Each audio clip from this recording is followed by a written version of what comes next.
தெரியல சொல்லுங்கள். ஞானசம்பந்தரால் பாடப்பெற்ற இந்த திருவாலந்துறை புள்ளமங்கை பிரம்மபுரீஸ்வரர் கோயிலில் ஆந்தைகள் பாடும் புறப்பாடும் என்று விமானத்தில் இருப்பதாக ஆலந்துறை மகாதேவர் கோயில் இருப்பதாக ஞானசம்பந்தர் பாடியது போல இன்றும் இந்த காலகட்டத்திலேயும் ஆந்தைகள் இருப்பது என்பதற்கு நான் இப்போது ஆய்வுக்கு வந்தபோது இதை கண்டறிந்தேன்.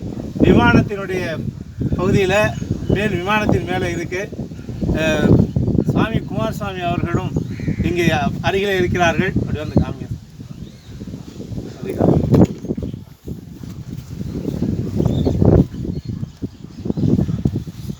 உயிருடைய ஆந்தைகள் இருப்பது என்பது ஞானசம்பந்தர் பாடிய என்ற கருத்து இன்றளவும் உயிர்ப்பித்து இருக்கிறது என்பதை அடையாளமாக காட்டுகிறது இந்த புள்ளமங்கை பிரம்மபுரீஸ்வரர் கோயில் என்று அழைக்கப்படுகிற திருவாலந்துறை மகாதேவர் ஆலயம் என்பதில் எந்த ஒரு எள்ளளவும் மாற்றம் இல்லை என்பதை ஊர்ஜிதமாக எங்களால் கூற முடியும்.